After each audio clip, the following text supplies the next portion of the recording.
The Forensic Biology Screening Workshop, Other Body Fluids and Tissues. In the first section, we will deal with vaginal secretions. Vaginal secretions are a complex mixture of cells and secretions. There is no confirmatory test to identify vaginal secretions. Several screening tests based on microscopy have been proposed. Vaginal epithelial cells are large, and many contain glycogen, a polysaccharide which can be demonstrated by staining with iodine in the form of a solution or exposing to iodine vapor. The presence of glycogenated cells is variable depending on the stage of the estrous cycle. Glycogenated cells can be found in other body secretions, example oral and anal. Based on the very high glycogen content of the vagina, vaginal secretions have a higher quantity of glycogenated cells than other body fluids. Lugol's solution, first made in 1829, is a solution of iodine, and it is named after the French doctor Lugol.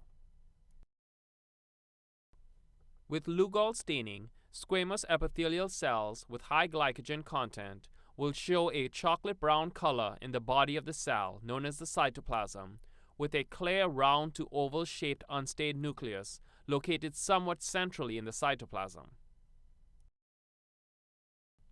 To make the Lugol stain, you have 1 gram of iodine, 2 grams of potassium iodide, and 200 milliliters of distilled water. Dissolve the potassium iodide in the water, then add iodine. It is stored at room temperature or at 4 degrees Celsius. To perform the test, make a thin smear of the questioned material on a glass microscope slide. Fix the smear by gentle heating. Cover the smear with Lugol's iodine solution. Then add an equal volume of water to the smear. Then place a cover slip on the stained area and allow to stand for 3 to 5 minutes at room temperature. Observe microscopically at 200 to 400 magnification. Squamous epithelial cells with high glycogen content, notably vaginal and penile urethral epithelial cells, will exhibit a chocolate brown or tan color. Other epithelial cells will exhibit a yellow or gold color. A majority of epithelial cells stained chocolate brown is a positive result. Known vaginal cells should be tested as a positive control, and known buccal cells should be tested as a negative control. This picture shows the difference in color between epithelial cells stained chocolate brown and epithelial cells stained gold or yellow. Test for fecal material. Feces are food residues passed after completion of travel through the digestive system. It has a characteristic odor mainly due to skatole, an organic compound that occurs naturally in feces. Microscopy has been used to identify fecal material by looking for undigested residues of food material. Chemical tests are used to detect the presence of Urea-Litmus. This is a bile pigment excreted in the feces, and it may be detected using its fluorescent reaction to Edelman's reagent. There are 3 solutions that are needed for the chemical test for Urea-Litmus. Solution 1 is 40% alcoholic mercury chloride solution. The mercury chloride is 4 grams of that is added to 10 milliliters of methanol, mix and store in a stopper bottle. Solution 2 is 40% alcoholic zinc chloride solution. 4 grams of zinc chloride to 10 milliliters of methanol, mix and store in a stopper bottle. And the third solution is amyl alcohol. These solutions are relatively stable and they are stored at room temperature or 4 degrees Celsius. To perform the test for Urea-Litmus, extract the suspected stain and an unstained control in 3 drops of water in separate test tubes. Place an equal amount of water in a third test tube for the negative control. Extract a known stain in 3 drops of water. Then add 3 drops of 40% alcoholic mercury chloride to each tube. In the next step, add 3 drops of amyl alcohol to each tube and shake to mix. Centrifuge and collect the clear supernatant. Examine under UV long-wave light for any fluorescence. No fluorescence should be visible at this point in the analysis.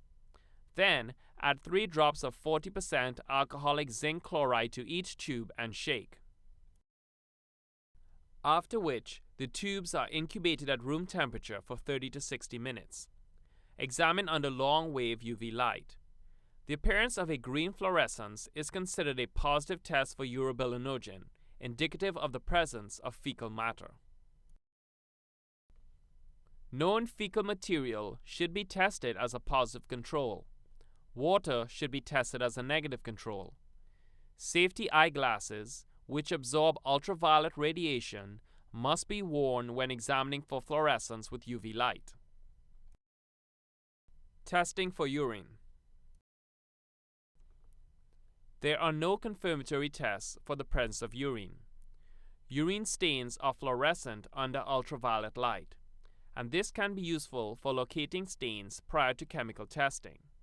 It has a characteristic odor, and urine contains a large amount of urea, a chemical byproduct of normal metabolic processes in the body. Identification of high levels of urea can serve as a screening test for urine in fluids or stains. Perspiration can give reactions similar to urine. Urine contains creatinine, which is a breakdown product of creatine, an important part of muscle.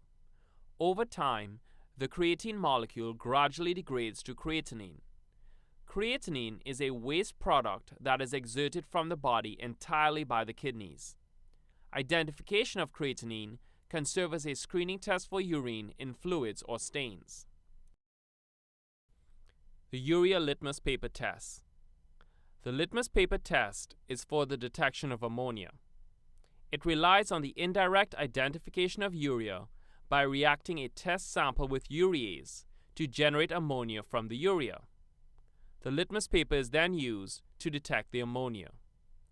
Urea plus water gives carbon dioxide and ammonia. A known urine sample and a blank are tested as a positive and negative control. A substrate control may be tested as needed. To perform the test, affix a strip of litmus paper to a cork or rubber stopper that will fit into the test tubes used. Cut a slit in the bottom of the stopper and insert one end of the paper. The paper strip should hang down into the tube without touching the sides of the tube or becoming wet.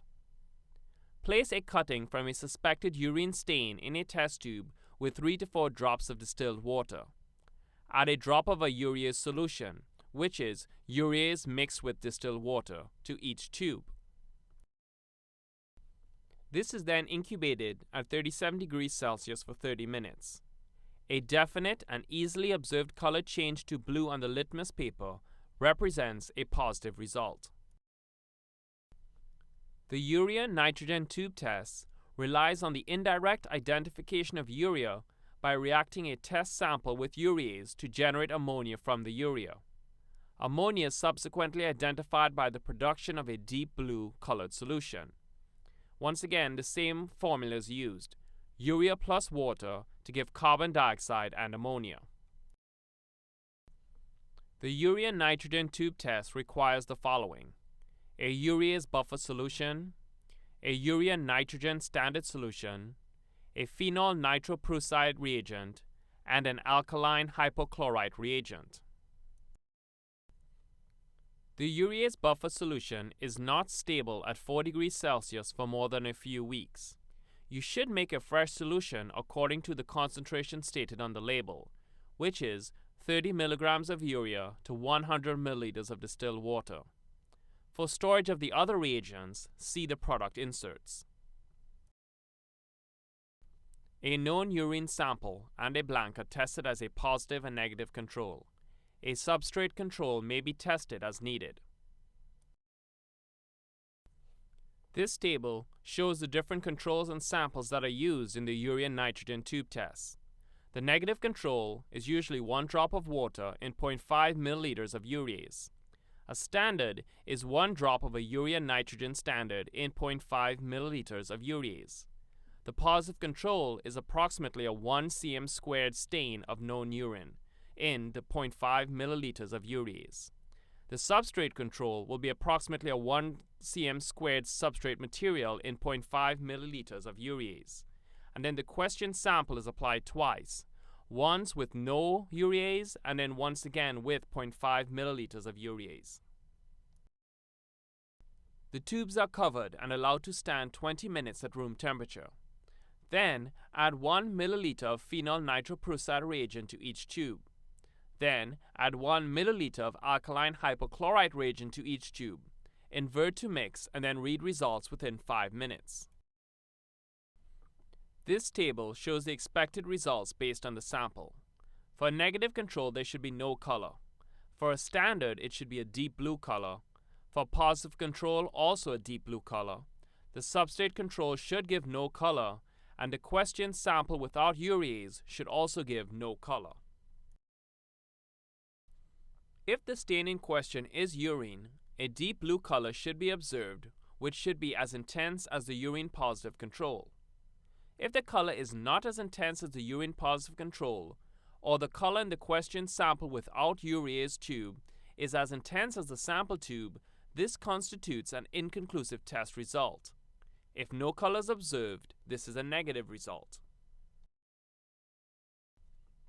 The Jaffe test is one of the oldest tests for the detection of creatinine. It was first developed in 1886. Creatinine forms a red compound with picric acid, and this is the Jaffe test. For the Jaffe test, you need a saturated aqueous picric acid solution, which is 1 gram of picric acid in 30 milliliters of water. You also need 5% sodium hydroxide and glacial acetic acid. To perform the test, cut a portion of the suspected stain and an unstained control area and place on the filter paper. Then, cut a portion of a known urine stain and place on a separate filter paper. To each, add 1 drop of saturated picric acid solution, followed by 1 drop of 5% sodium hydroxide.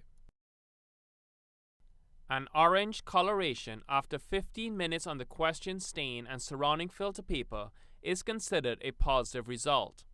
The control area should remain yellow. Addition of 2 drops of glacial acetic acid should render the orange question stain yellow through decolorization, and this is further confirmation for the presence of creatinine. Testing for hair. Hair is composed of cylindrical structures or shafts made up of tightly compacted cells that grow from follicles. The diameter of hair ranges from 15 to 120 micrometers, and this depends on the type of hair and the body region. The root material can be used for nuclear DNA testing, and the shaft material can be used for mitochondrial DNA testing. Human hairs are distinguishable from hairs of other mammals. Human hairs are generally consistent in color and pigmentation throughout the length of the hair shaft, whereas animal hairs may exhibit radical color changes in a short distance. This is called banding. The medulla, when present in human hairs, is amorphous in appearance, and the width is generally less than 1/3 the overall diameter of the hair shaft. The medulla in animal hairs is normally continuous and structured, and generally occupies an area of greater than 1/3 the overall diameter of the hair shaft. The structure of the hair. There are 3 cell types: the outer cuticle, the central cortex, and the central medulla. In the cortex, there are ovoid bodies, cortical fusi, and pigment granules. In some instances, human hairs can be classified by racial origin, such as Caucasian of European origin, Negroid of African origin, and Mongoloid of Asian origin. In some instances, the region of the body where a hair originated can be determined by its gross appearance and microscopic characteristics. The length and color can be determined. It can also be determined whether the hair was forcibly removed, damaged by burning or crushing, or artificially treated by dyeing or bleaching. The growth phase of the hair is important in determining whether the root is suitable for nuclear DNA analysis testing. The growth cycles are anagen phase, catagen phase, and telogen phase. In the anagen phase, there is active hair growth. The hairs contain nucleated cells in the root and in the surrounding sheath material, and they are generally suitable for nuclear DNA analysis. This is an example of what an anagen hair will look like. Notice the root sheath material just above the bulb of the root. The catagen phase is a transitional phase after active hair growth, where cell division stops. Catagen hairs have a characteristic club appearance of the root, and it may be suitable for nuclear DNA analysis. This is an example of what a typical catagen hair would look like. The telogen phase follows the transitional phase. In this phase, growth ceases. This is also known as the shedding phase. Telogen hairs without follicular tissue may not be amenable to nuclear DNA analysis because of the lack of nucleated cells. However, they may contain sufficient mitochondrial DNA in their roots and hair shafts for analysis. This is an example of what a typical telogen hair would look like. Here are some basic evaluation steps for hairs. 1. Determine if the hair is a hair. 2. Determine if the hair is of human origin. 3. Determine if the hair has root material suitable for nuclear DNA analysis, that is, root material that is characteristic of a particular growth phase. And 4. If it is not suitable for nuclear DNA analysis, determine if the hair is sufficient in size for mitochondrial DNA analysis. Basically, it needs to be 2 to 3 centimeters long. DNA analysis of hair is a destructive technique and results in the consumption of portions of the hair. Hair characteristics such as color, length, shape, and texture should be noted in the case file for future reference prior to DNA analysis. These can be recorded either using notes or digital images. There are instances where usable nuclear DNA will not be extracted from a hair, and comparison microscopy may be the only way to provide an association of the question hair to known hairs. The laboratory's procedures should address whether microscopical hair comparisons are performed prior to DNA analysis. There will be instances when mitochondrial DNA may not provide adequate discrimination among individuals. In these cases, a microscopical examination might provide sufficient discrimination of the hair to associate a question hair to a known hair. Most laboratories performing mitochondrial DNA analysis have procedures that require microscopical hair comparisons to be formed prior to mitochondrial DNA analysis. A combination of mitochondrial DNA and comparison microscopy may help to exclude or provide a stronger association than the use of either technique alone.